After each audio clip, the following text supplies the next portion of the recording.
Hi everybody, my name is Andrea and I am an alcoholic. Hey, I Andrea. live, hi, I live in Treviso, Italy, and I am a real alcoholic actually. And I'm saying that for newcomers because on our big book at page 21 there is a description of the difference between the hard drinker, the moderate drinker, and the real alcoholic. This is the big book of Alcoholics Anonymous, our base text. Um, I will be telling you my story in the next 15 to 20 minutes, and I will often go back to this book because I didn't know, but my story was already in this book 80 plus years ago, before I was even born, before I was even before I even started drinking actually, and that's a miracle. I mean, they already knew who I was when I didn't know who I was. And so I will refer to passages of the book of this book once in a while. First of all, I am very grateful to be here uh, this morning. It's actually 3:46 in the morning in Italy, so I already went to sleep, woke up, and then I'm going to speak to sleep again after this. And it was like when the clock woke me up, I was like, oh no, my God, why did I accept to do that? But now I am so full of energy and so grateful. And this is what happens when you say yes to AA. Every time AA asks for something, you say yes. That's what I've been told. So uh, I really don't have a war story actually, and I don't like war stories. I I like to tell you how I was, what happened, and how I am tonight. I am today. My first encounter with alcohol was at I think between 4 and 5 years old. I was helping my father. Helping. I was looking at my father doing some. They were renovating a country house, and, and he was on the first floor of this building with a bucket and a rope. They were pulling stuff up, and they took a break. They went to have a beer or something, and I went it upstairs and I tried to pull the rope, but the bucket was full of stuff. And so instead of the bucket coming up, it was me going down head first into the sand, luckily. And but it was quite a jump. So I remember everybody coming and they were very concerned about me, and my grandmother took over and said, let me take care of the little kid. And she gave me a shot of grappa, that is like 40 degrees liquor. And I remember the effect it had on me, and I remember this sense of being taken care of and fitting in. Everybody was looking after me. And so probably in my mind, something clicked and I started connecting alcohol with that feeling.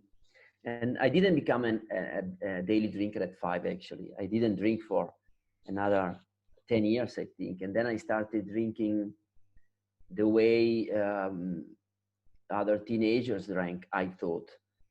And slowly, but surely, it became my weekend habit to get drunk, get wasted. And I remember after every drunk, uh, having hangovers and swear, this is the last time, I'm not gonna drink again.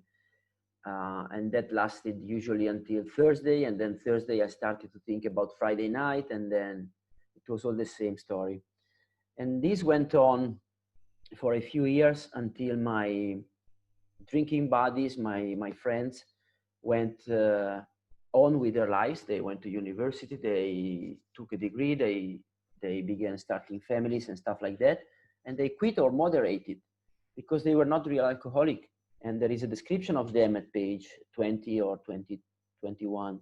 Moderate drinkers have little trouble in giving up liquor entirely if they have good reasons for it. They can take it or leave it, no problem. That was not me.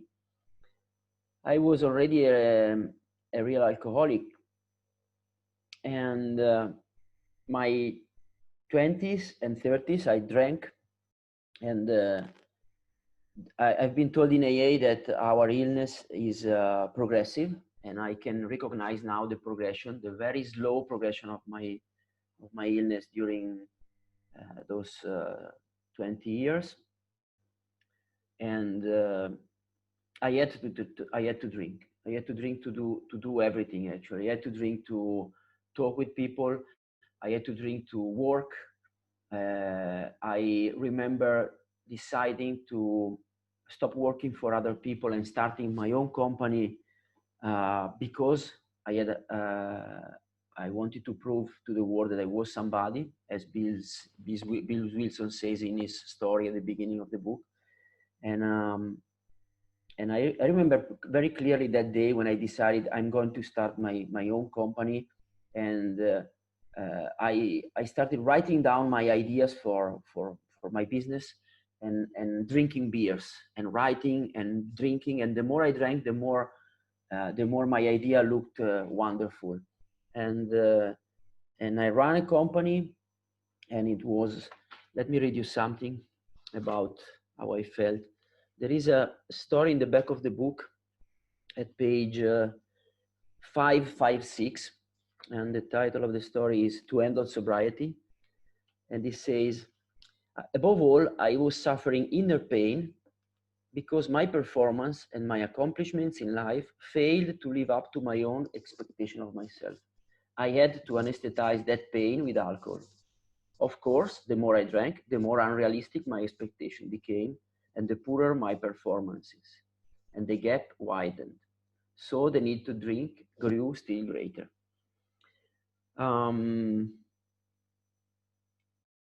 I got to 39, and things started happening as a consequence of my drinking. But still, I didn't know I had a problem with alcohol. I sensed that there was something wrong with the way I drank, because I saw that many other people were not drinking like me, but I was far away from awareness that I had a problem with alcohol. And to tell you the truth, AA has told me that I didn't have a problem with alcohol. Alcohol was actually my solution. My problem was deeper. And I want to read you this from page 544 on the back of the book. The story is titled "The Freedom from Bondage." And it says, the mental twist that led up to my drinking began many years before I even took a drink. For I am one of those whose history proves conclusively that my drinking was a symptom of a deeper trouble. I stand convinced that my emotional illness has been present from my earliest recollection. I never did react normally to any emotional situation. And this goes back to the earliest recollection I have of my encounter with alcohol at 5 or 4 years old. My emotional situation, I didn't react normally to that emotional situation, to that jump from the first floor of the building. And then it goes on, says, the medical profession would probably tell me that I was conditioned for alcoholism by the things that happened to me in my childhood. My dad is an active alcoholic still now. And I am sure they would be right as far as they go. But AA has told me I am the result of the way I reacted to what happened to me as a child. What is much more important, AA has told me that through this simple program, I may experience a change in this reaction pattern that will indeed allow me to match calamity with serenity. Reaction pattern, that was my problem. I didn't react normally to any emotional situation. That's why this was my problem, and my solution to that problem had become alcohol. I had been very religious in my childhood. I went to mass. I grew up in a Catholic family, as most Italians do, and I really believed. So ironically, if my problem was this sense of void and emptiness that I had inside, I already had the solution: a spiritual awakening. And religion is one of the path to spirituality. But as Dr. Bob said, he had the solution, but he didn't know the problem. I didn't know I had that kind of emotional problem. I thought I was all right. I thought the world was the problem. I hear many time in meetings people saying that they were not fitting in. I was not, but I didn't think it was my fault. I thought there was something wrong with the world. I'm like the guy who is driving on a highway and turn on the radio and there are the news going on and they say, beware everybody. There is a crazy man driving on the wrong direction in the wrong lane of the highway. So if you spot it, please call the police and let us know. And the moment they say that, he look at the street and he sees this guy coming on the wrong direction, and then he's ready to grab his phone to make the phone call, and he sees another one and then another one, and then he called the police and says everybody's driving in the wrong direction. So that was me. I was the one driving in the wrong direction, and I thought that the world was driving in the wrong direction. So I had and I have a disease of perception. My mind is wired to kill me and make it look like an accident. I had to get to 39 years old to starting understanding that there was something wrong with me. And as I said before, things started to happen. Minor car accident because I was drank, and a few relationships went sore because of that. And actually, there is a description of my situation that fits me perfectly at page 52. And it says, it's written in the first plural person, but I will read it in the first singular. I was having trouble with personal relationships. I could not control my emotional nature. I was a prey to misery and depression. I couldn't make a living. I had a feeling of uselessness. I was full of fear. I was unhappy. I couldn't seem to be of real help to other people. So this was my situation when I was 39, and I also realized somehow that whenever I took any amount of drink or alcohol and I put it in my body, I couldn't control the amount of alcohol I put in my body. So whenever I decided to go outside with my friends and take one, I didn't know where the night would end. So I had this sense that something was not normal with my drinking. And then in AA, I understood that that was the physical part of my illness. It is called the compulsion. It's a physical allergy to alcohol that make for me virtually impossible to stop once I started. So I somehow realized that I could not drink, and what I did is I decided to quit drinking for good, and the only thing I had, the only tool I had, the only power I had was my willpower. So I decided not to drink, to white knuckle it, and it lasted like 3 weeks, I think. And that was my only conscious and serious attempt at quitting drinking in my life. Because before of that, I didn't think it was a problem. Uh, I even remember one day, a few months before this episode, waking up in my house in front of the washing machine. I don't know why, in the bathroom.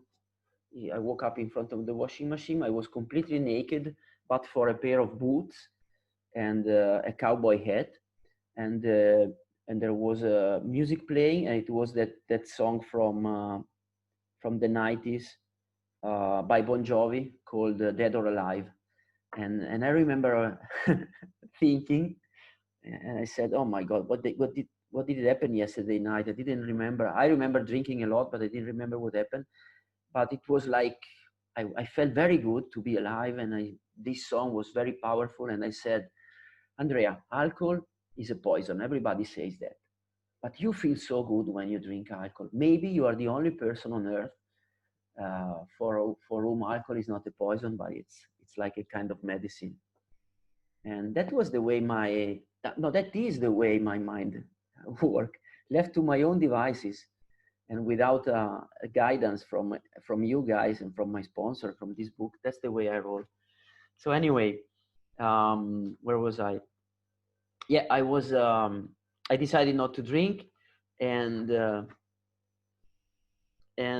was another passage I wanted to read it to you, but I cannot find. Okay, yeah, there he is. So I went on the wagon with no outside help and with no real difficulty, except that I didn't enjoy life without drinking. So if you are a real alcoholic like I am and you don't drink, life is not very enjoyable. The title of that story is very important for me. How to handle sobriety. I could not handle alcohol, but I cannot, left to my own devices, handle sobriety as well.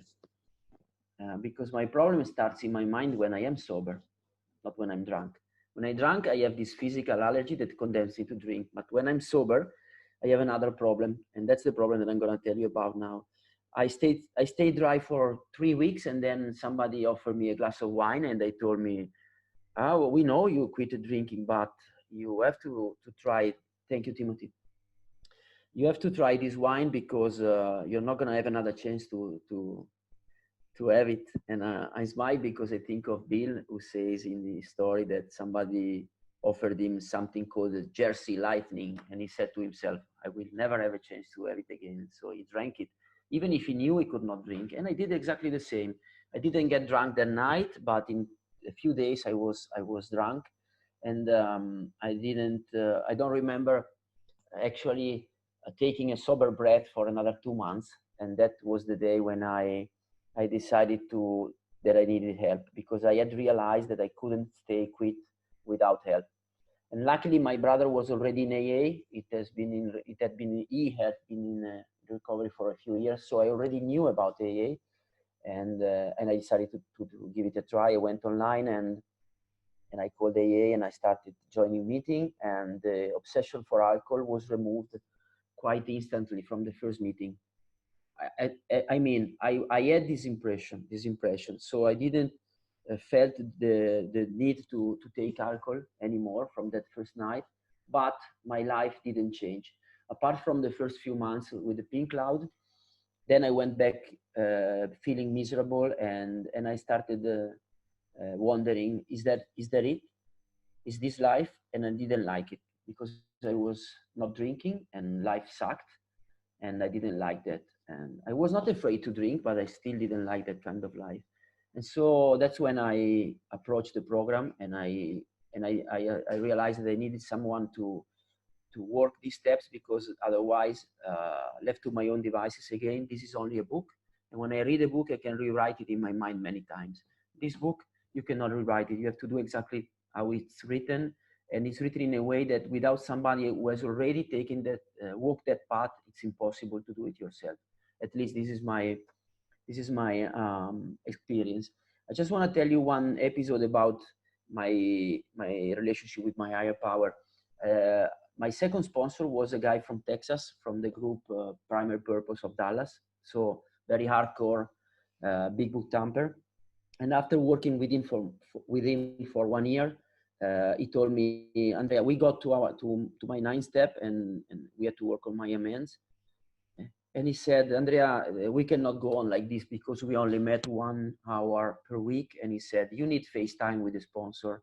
So we better," he didn't say we have to look for another sponsor. He said, "We have to pray for the higher power um, to make you meet somebody else." And I said, no, I was very resistant. I said, "You are my sponsor. I want to stay with you." And he said, "You just pray tonight and you see that somebody will show up." And lo and behold, the day after, I go to this English-speaking meeting in a city nearby in Italy, and there is a guy sitting there who I had already met 2 years before at the convention, and I didn't have his email or his phone number, but I remember that this guy had said, has told this story, and it was full of quotation by the big book, because this guy had lived the book. And the end of the story was, he had a terrible story, and the end of the story, he said, "But today my life is so wonderful that there should be background music." And that stuck in my mind for 2 years, until I met this guy again in the meeting. And this time I wasn't so foolish as to let him go away without asking his number. I asked for his number, and 2 days after that, I asked him to be my sponsor, and he guided me through the steps again, and he's still my sponsor. And thanks to him, I am on I am on the path of a happy destiny. And so this shit works, guys. So I'm saying this for the many newcomers we have. It's very, you have to do that. You have to do that really. It's simple but not easy, but it works. And I can tell you today what my sponsor told me when I met him 2 years ago. My life today is so wonderful that there should be background music. And with that, I leave you. Thank you.